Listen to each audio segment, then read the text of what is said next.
मैं आपको जानकारी देना चाहता हूं कि हमारे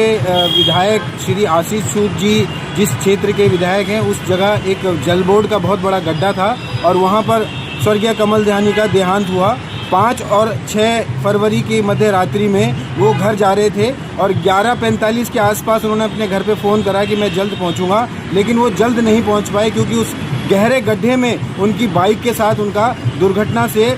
डेथ हो गई है, जिसकी हमें बहुत बहुत बहुत दुखद ये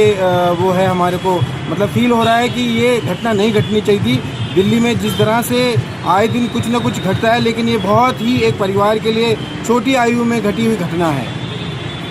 तो आप क्या मांग करते हैं अब? मैं चाहता हूं कि हमारे जितने भी विधायक हैं, जितने भी हमारे सांसद हैं उस क्षेत्र में, जो भी हमारे निवासी हैं, उन सभी की तरफ से आपसे उस घर में एक सम्मानजनक राशि 1 करोड़ रुपए की राशि उनको सहायता राशि दी जाए और उनको सरकारी नौकरी के भी प्रावधान में जोड़ा जाए, जिससे उनके घर की आर्थिक स्थिति मजबूत हो।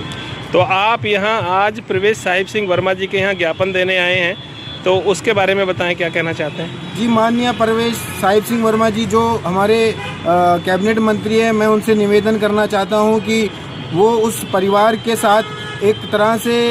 सम्मानीय व्यवहार करते हुए उनको ज़रूर कुछ ना कुछ ऐसी उपलब्धि की तरफ आगे ले जाएं जिससे उनका परिवार जो है एक बेहतर ज़िंदगी का सोच रहे हैं जो लोग सभी वो कर सकें, और उनको जो मैंने कहा है कि 1 करोड़ रुपए की राशि का उनको न्याय संगत एक दिया जाए राशि और उनको सरकारी नौकरी दिया जाए। यही प्रवेश साहिब सिंह वर्मा जी से हम एक ज्ञापन के साथ देने आए हैं लेटर।